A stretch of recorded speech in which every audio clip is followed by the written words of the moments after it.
Swayam Prabha. Digital India. Educated India.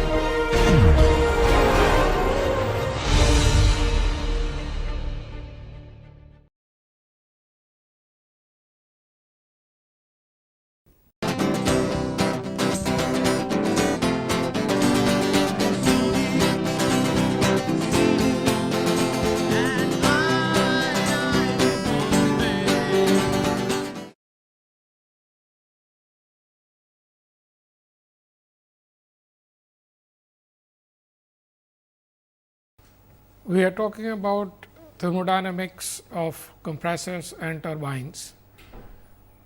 One of the things that we talked about in the last class is that compressor basically is an aerodynamic machine, so is turbine.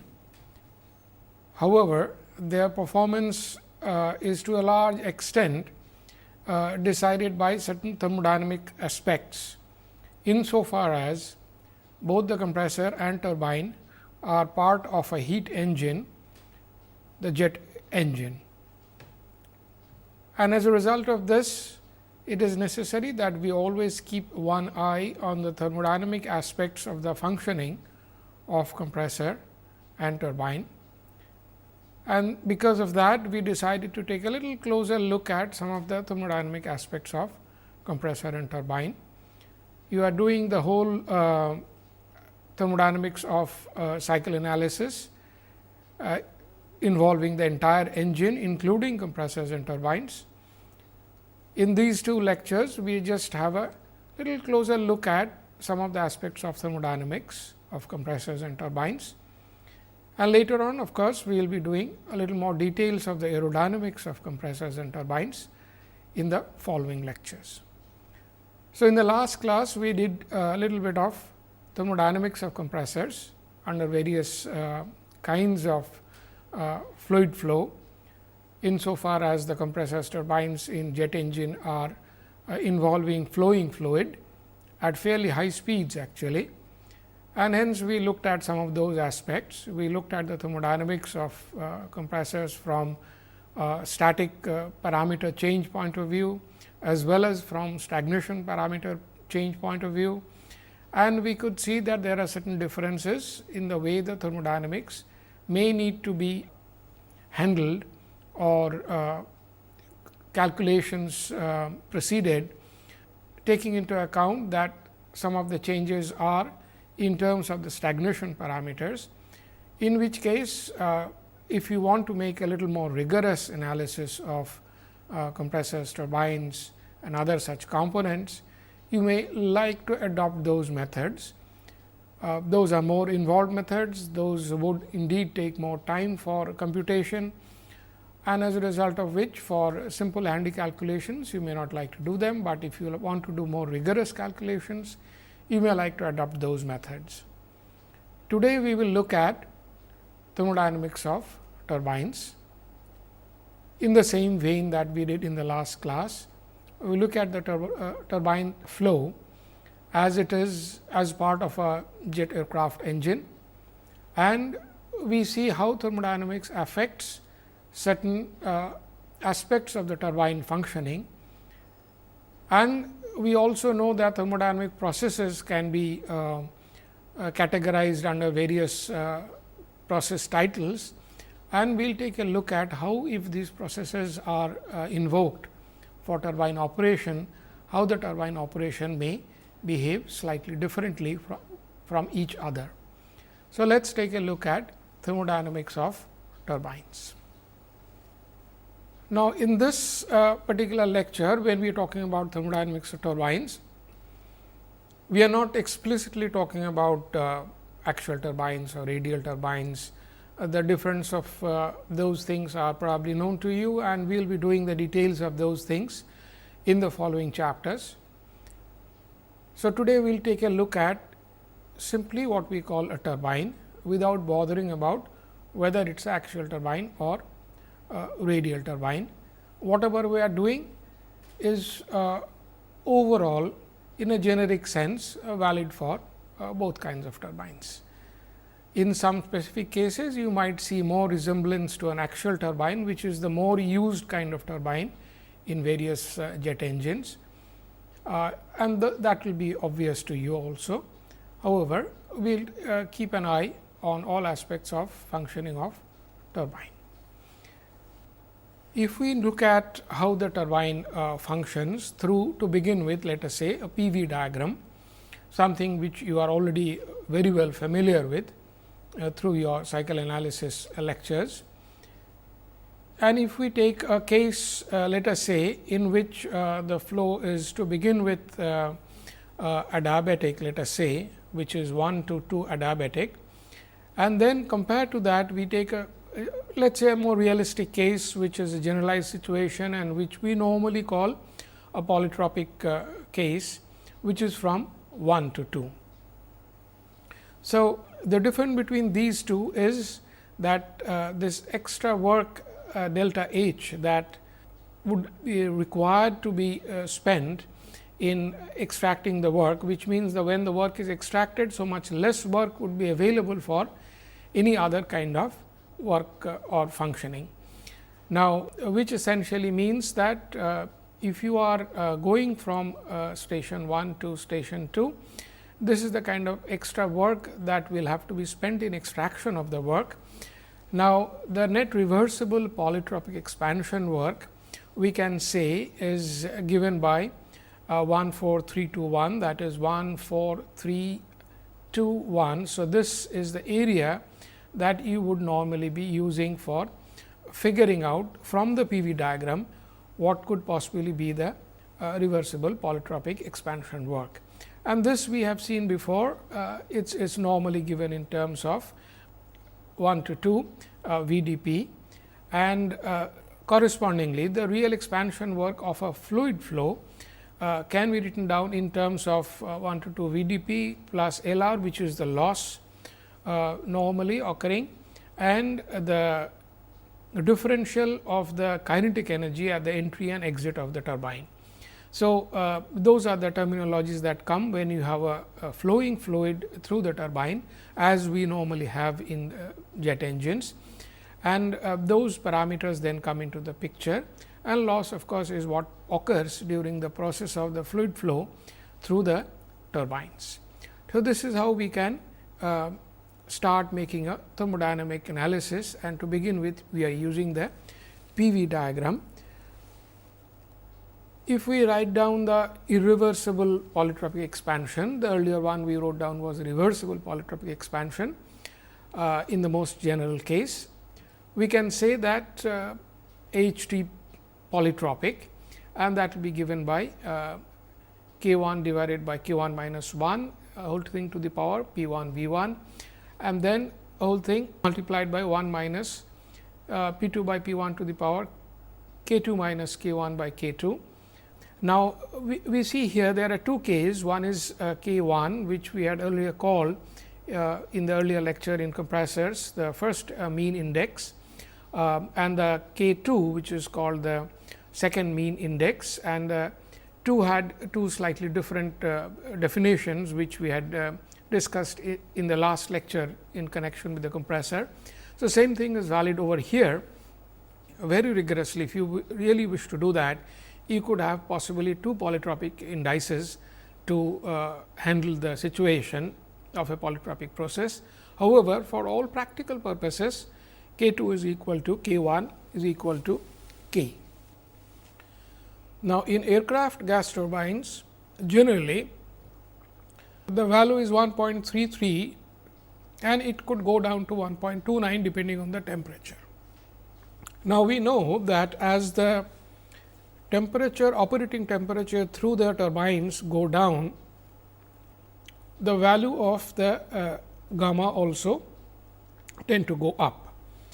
When the temperatures are very high, that is in the HP turbines, the value of gamma is likely to be lower value, that is 1.29, but later on the value of gamma could go up to 1.33 in the LP turbines. So, those are some of the values you may like to use if you want to do a more rigorous analysis, because gamma as well as CPCV, as you know, are dependent on the operating temperature at that particular location. So, the relation between K and gamma for a polytropic process is given more rigorously, assuming that K 1 is equal to K 2 and we have one value of K, and that is given in terms of gamma, the heat transfer that is taking place.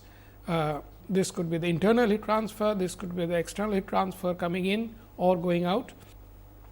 T is the change of temperature through the process, R is the gas constant, and gamma of course, is the ideal specific heat ratio. So, if you use this relation, you would get a value of K polytropic index for that particular operating condition involving all the heat transfers that may be taking place internally or externally. Now, the difference between the reversible polytropic expansion work and the isentropic expansion work is often termed a reheat factor. Now, this means that if you are to do same amount of actually expansion work, the additional turbine work that need to be done is given in terms of delta H t, and that is H t polytropic minus H t isentropic, and that is equal to K by K minus 1 multiplied by R multiplied by T 1 minus T 2 minus gamma by gamma minus 1 or T 1 minus T 2 adiabatic. So, the difference of the two can be the extra work that the turbine need to do to extract the work from the high energy gases, which means of course, that much less work would be available on the shaft for supply to the compressor or to any other functionary in the jet engine. We will have a look at this reheat factor again in a few minutes. If you now look at the T S diagram typically of a turbine, and let us say it is operating from 1 to 2. So, it is operating between pressure P 1 and P 2. These are the two pressure lines within which this turbine is said to be operating. We also assume that the processes that are being shown here all linear path, they follow a linear path. It is entirely possible that they may not follow a linear path. In fact, many of the polytropic processes do actually follow a non-linear, slightly curvilinear path. Also, the pressure lines that are shown here are actually shown as linear lines. Indeed, in a T S diagram, the pressure lines may not be linear. Also, they may not be parallel. They are slightly curvilinear and they are slightly diverging. Now, for the sake of our simple analysis here, we assume that all of them are linear and the path followed by the turbine is also following a linear path from 1 to 2. So, 1 to 2 is the realistic polytropic process, what we call thermodynamically a polytropic process. On the other hand, 1 to 2 adiabatic is the so called isentropic process, which is vertical line from 1 to 2 adiabatic, the slightly bluish line. And then the 1 to 2 isotherm, the horizontal line, the dotted line is the isothermal process. And then we have 1 to 2 prime, which is a reheated turbine process. And then we have 1 to 2 double prime, which is one may call, for absence of any other terminology, 1 to 2 prime as a cool turbine. As you will probably learn very soon, that quite often many of the turbines are indeed subjected to cooling for lifing purposes, and hence those also have certain thermodynamic ramifications. So, these are the various possibilities, obvious possibilities that could occur in an actual gas turbine of a jet engine, and we will see how these things actually affect the operation of the turbine. Now, let us take a look at the situation, let us say 1 to 2, which is the polytropic process, what we call a realistic polytropic process, the case A. Now, if you look at the case A, and we have already assumed that all the paths are actually linear. So, we have triangles and rectangles to be considered, and we say that the heat transfer from external sources is 0. However, there is an internal heat transfer, which is normally in terms of conversion of one kind of energy to heat. Principally, the kinetic energy may get converted to heat due to friction and other reasons, and that is normally given in terms of L r equal to Q r, and that is, as we have said, non-zero, and that is given in terms of 1, 2, 3, 4, 1. So, let us take a look at that. So, 1, 2, 3, 4, 1. So, that is the area which is typically, one may say, the losses that are occurring, and that is the amount we say that it is internally converted to heat within the fluid flow system. The expansion work H T for this particular process may be given in terms of area 1461. So, if we look at that area, that is 1 all the way down 4 to 6 and then 1. So, that is a triangle which is the first area minus the area 2, 3, 5, 2, and that is 2, 3. 2 is the end of the process. So, all the way down 3 and then 5 to another triangle. So, this triangle minus this triangle is the work that is expansion work that is being hoped to be extracted, and hence this would be 14981. So, that is 14981. That means, this triangle 8968 is considered now equal to 2352. So, that is the assumption that all things being linear and parallel to each other, we can arrive at that, and as a result of which the expansion work is 14981. Now, the reversible polytropic expansion work H T polytropic is H T plus let us say the losses, and that is 123981. So, if we go back 123981, that is the total amount of work that is being performed, including the losses, which, as I said earlier, is 12341, and as a result of which these rectangles and triangles give you the reversible polytropic expansion work. Now, the H T polytropic can also be written in terms of 1, 2 to adiabatic 4, 10, 7, 1. So, 1, 2 to adiabatic 4 and then 10, 7, 1. So, if you go along this red line 1 to 2, then 2 to 2 adiabatic and 2 adiabatic down to 4 and then to 10 and to 7, 1. This also, of course, from thermodynamic depictions give you the polytropic work. So, from the above relations and the rectangles, triangles that we have considered, we can write that the H T, the work that is extracted, is H T isentropic plus delta H minus the losses.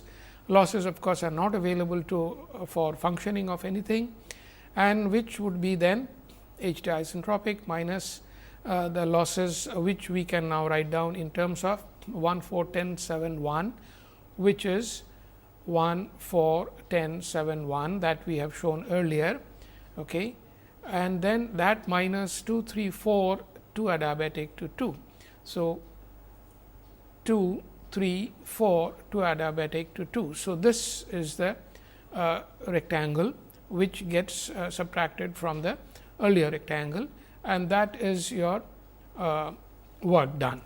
So, which means a part of these losses is somehow getting usefully employed back in the process of expansion, and this is what is often termed the reheat factor, which we mentioned a little earlier, that some of the losses that occur in a turbine do kind of transform themselves in the form of heat internally, and if that happens, then that heat is available for expansion purpose, and one can say that it is gainfully employed for the purpose of expansion.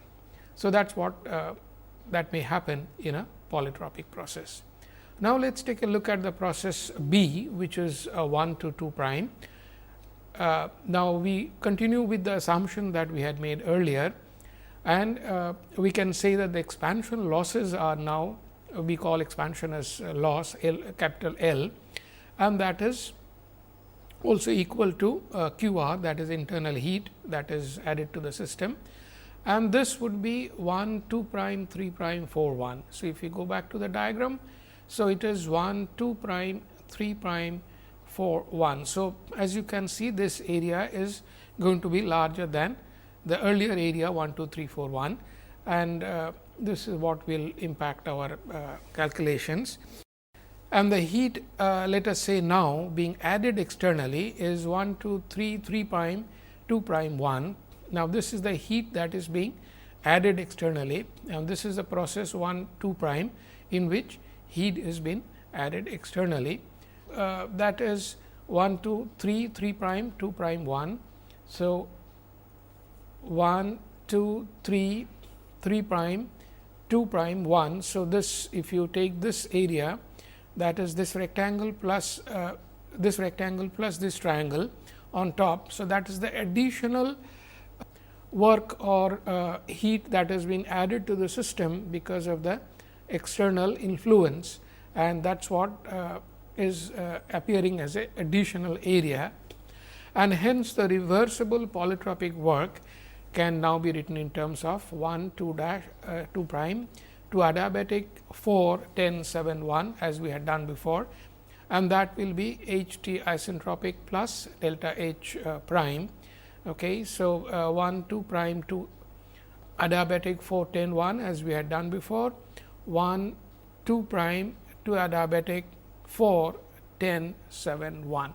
So, same thing we had done for the case 1, case A, and as a result of which we can see that reversible polytropic work will be somewhat different now, and this delta H prime 1, 2 prime, 2, 1 is the reheat factor for this particular case, in which certain amount of extra heat has been influenced from external sources. So, compared to case A, there is a likelihood of gain in expansion work by delta H prime minus delta H. Now, this happens if the fuel continues to burn inside the nozzle of the turbine. In case of turbine, as you know, the nozzle or the stator comes before the rotor. So, if there is a certain amount of heating going on inside the nozzle, this would add to the reheat factor, and as a result an additional expansion possibility would come up. This also opens up the possibility of reheating between the turbines or interheating between the turbine stages. After the HP, as you know, it loses a lot of its energy in the process of doing work, and there is a provision now that if you manage to do a little bit of reheating between the LP and the HP. So, before it hits LP, if you do that reheating, this clearly shows that you can now expect to get more work extraction from the LP than before, and this opens up the possibility of reheat between the HP and the LP. Let us take a look at the process C, which is process 1 to 2 prime. Now, this is a realistic situation in most of the modern jet engines, because most of the modern jet engines are indeed slightly cooled essentially to increase the life of the blades. And in this process, as we can see, a negative heat is applied, and that is delta Q is now less than 0. However, there is always the possibility that delta Q r, that is the internal heating due to friction and other things, would always be more than 0. So, this difference between these two can be given in terms of 1, 2 double prime, 3 double prime, 4, 1. So, let us take a look at the picture. So, 1, 2 double prime, okay, that is a dotted line down here, and 3 double prime and 4 and then 1. So, that is the net heating that may be going on, the difference between the heat that is taken out by cooling and the heat that is added by maybe friction internally. Now, the result is that we can write down that delta H prime, the Q heat that is being taken out is the negative heat, is can be written down also from 1, 2, 3, 3 double prime, 2 double prime 1, that is shown in the diagram. And we will go back to the diagram with this delta H double prime, which is now 1, 2 double prime, 2 adiabatic 1. Now, this means that 1, 2 double prime, 2 adiabatic 1. So, this is the amount of work, let us say, that is finally actually not being available to the turbine for work, okay, that the work has to be done or expended, the energy has to be expended. Okay. So, there is a loss of expansion work compared to case A, that is the difference between delta H and delta H double prime. So, when you are applying cooling for improving the life of a turbine, you are making a small sacrifice that the amount of work that would be available polytropically now would be slightly on the lower side. So, this is to be done in a knowledgeable manner, and this allows you to make a reasonable calculation and a priori knowledge of how much you might be sacrificing in the process of applying cooling to the turbine blades. So, those are the various obvious processes that occur in a typical jet engine gas turbine, and we would now like to look at a slightly more realistic gas turbine. Now, you see, we were looking at a turbine going from process 1 to process 2. The point is, nowhere there we talked about the flowing fluid. The process in an actual turbine is a flowing fluid. It has very high kinetic energy with which it goes in, and it has even higher kinetic energy with which it flows out. And the net kinetic energy with which it flows through the turbine is often quite high. So, somehow or other that kinetic energy component needs to be brought into the picture. The simplistic thermodynamic analysis we have just done does not take that into account. It simply goes from process 1 to 2 without really taking into account the kinetic energy components at station 1 and at station 2, or what is happening in between. Let us take a look at that now, including the fluid flow effects. If you look at this again a TS diagram, now we have a turbine in which it is flowing from 1 to 2, but at station 1 it has a kinetic energy head of the order of C 1 square by twice C p. This is something you have done in your cycle analysis quite a lot. So, we will just use that straight away and say that it is going from station 1 to station 2. Now, between station 1 and 2, as you have done in your cycle analysis, what happens is it flows from point 1 to point 2, and at point 2 it has a higher kinetic energy, which is given by, let us say, C 2 square by twice C p, a much larger kinetic energy head actually. And at this station you have value 0.2, which is the total head. So, the total process has moved from P 01 to P 02, that is a pressure drop across the turbine, and that is what turbine actually does. And in the process the static pressure is dropped from P 1 to P 2. So, that is what is overall happening across a turbine, that is going into the turbine with a kinetic energy, and it has static values and stagnation values. We can talk in terms of temperatures also. And then of course, it is going to station 2, that is the exit of the turbine, where it has a static value and a stagnation value, and of course, it has the kinetic head. Corresponding adiabatic process would be 0 to adiabatic on the line P 02, and if you take 2 adiabatic on the line P 2, that will be right down here. So, straight down along the dotted line would be the adiabatic process, or the isentropic if it is a reversible process. So, those are the issues that you would probably be looking at if you have a flowing fluid through the turbine, taking into account the entry and exit kinetic heads. Now, what happens is the flow through the turbine is indeed a little more complex. A turbine stage typically has a stator and a rotor.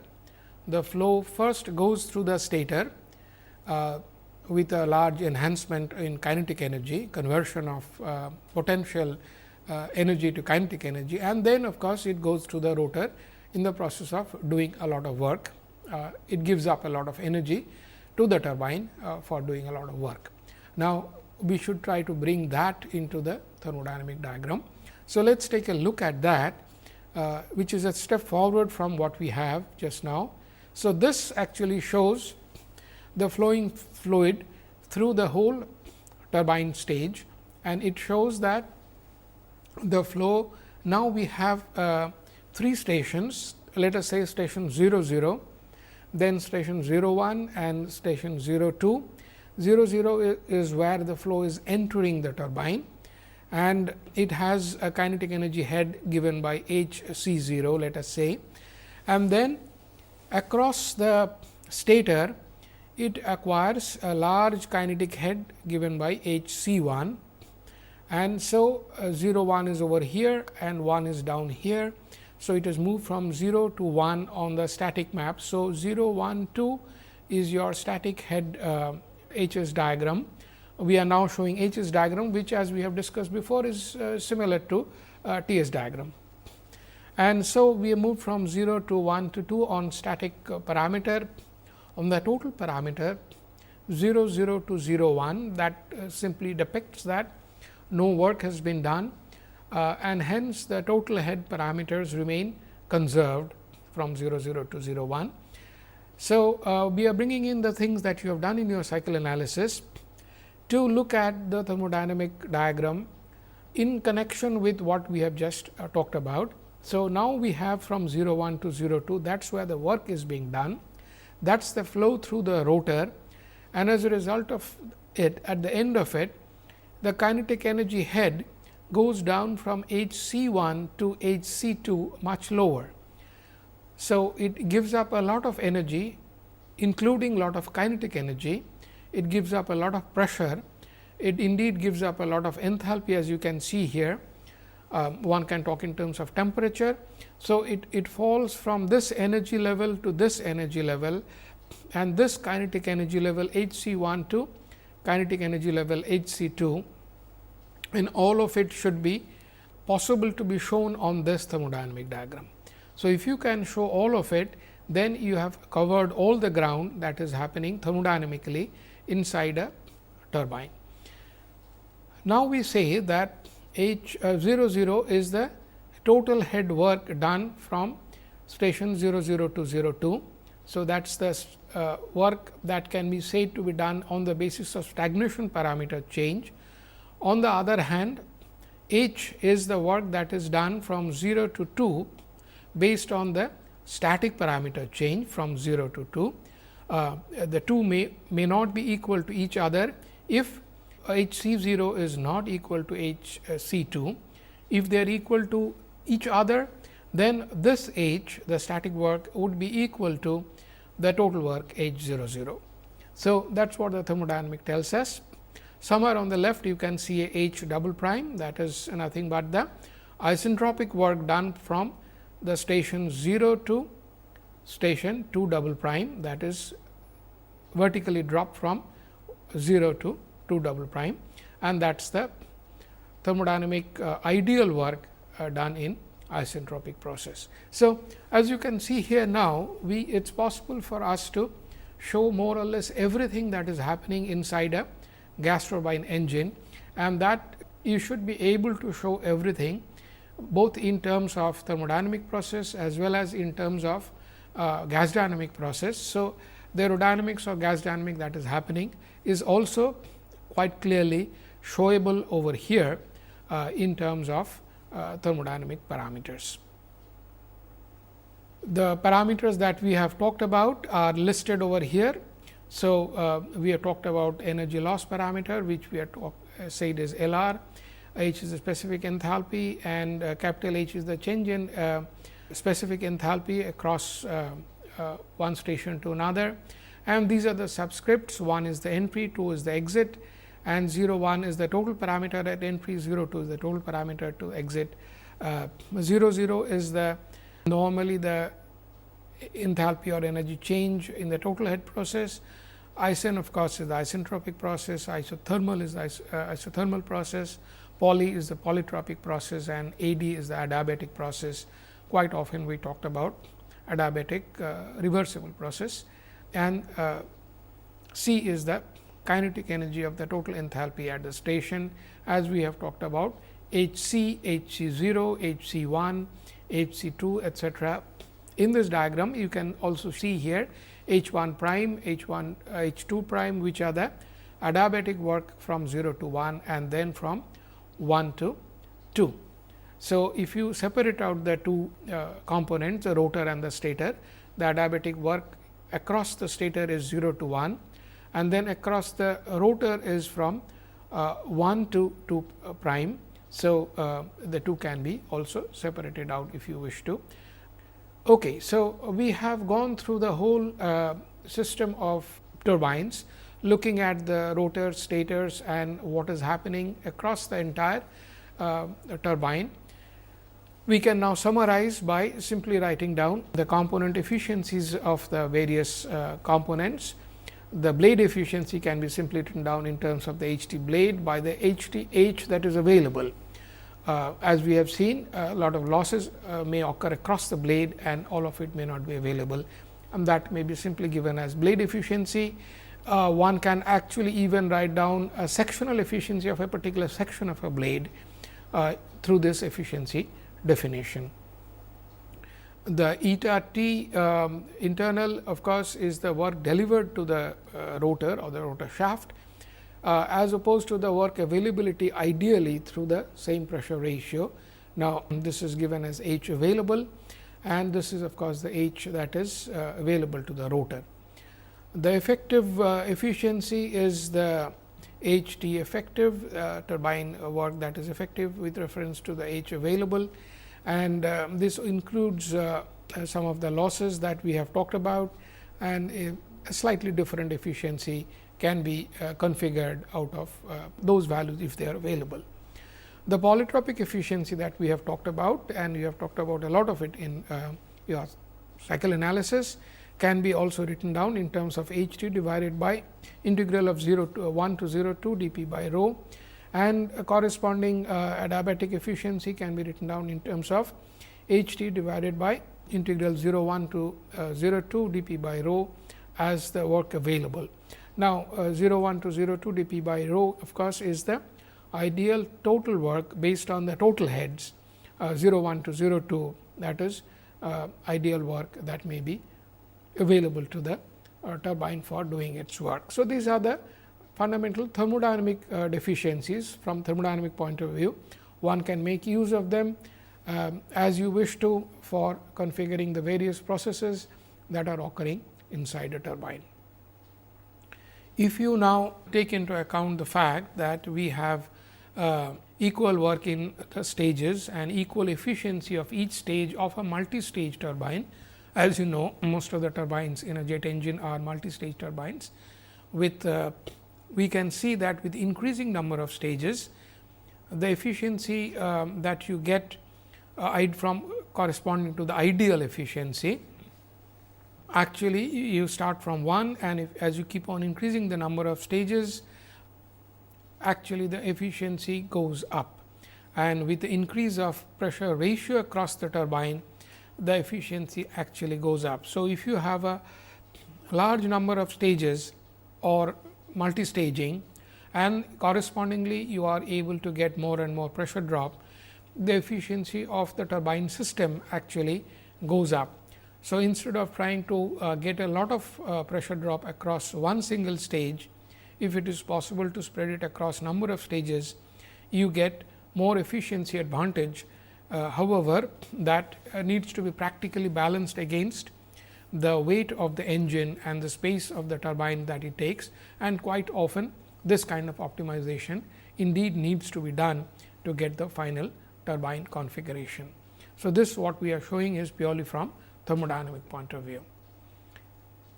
So, the polytropic efficiency, as we have seen before, can also be written down in terms of the work that is being done, VTP, and here we are showing in terms of star. Now, eta T star is the design polytropic efficiency, as we have seen turbine, compressor and many of the other components are designed at a particular operating condition of the jet engine, and this is being shown in terms of those particular operating condition of T 01 minus T 02. That is the operating condition which for which this turbine is being designed, and we are looking at the design efficiency of the turbine in terms of the operating condition as specified by the designer. And in this case, the value of K design, K star, is given as 1.29, typically in most of the modern turbine, which actually works at reasonably high temperatures. So, we have gone through a number of issues, and at the end we can see that if you increase the turbine pressure ratio, there is a efficiency advantage that keeps on happening. As I just mentioned, that whether or not you need to do it with more number of stages, you have to balance against the aircraft requirement in terms of weight and space of the required by the turbines inside the engine. The adiabatic efficiency may be also written down, the design value that we talked about in terms of K 0, which we have talked about in detail in terms of the compressor when we discussed the compressor in the last lecture, where K 0 is the total head based index, and of course, gamma g is the gas specific heat index ideal value. So, if you invoke those values, then you can arrive at adiabatic efficiency definition based on K 0 star and gamma g ideal value, and of course, pi T star, which is the turbine design pressure ratio as defined by the designer. So, these are the rigorous things you may like to do if you want to do it in a very rigorous fashion. We have covered the ground with respect to compressors and turbines and looked at thermodynamics. You also had a very good look at various aspects of the cycle analysis. We had a closer look at the compressors and turbines, and if you wish to go into more rigorous thermodynamic analysis, we had a look at what can be done. Obviously, your computation time and computation procedure will be much longer if you want to get more and more accurate and rigorous analysis done through these thermodynamic methods. In the coming lectures, we will be looking now at the various aerodynamic and gas dynamic aspects of compressors and turbines. We will be looking at axial compressors, we will be looking at centrifugal compressors, and then we will be looking at axial turbines and centrifugal turbines, and this time we will be looking at them more with reference to the aerodynamics and gas dynamics of the flow through these components of jet aircraft engine.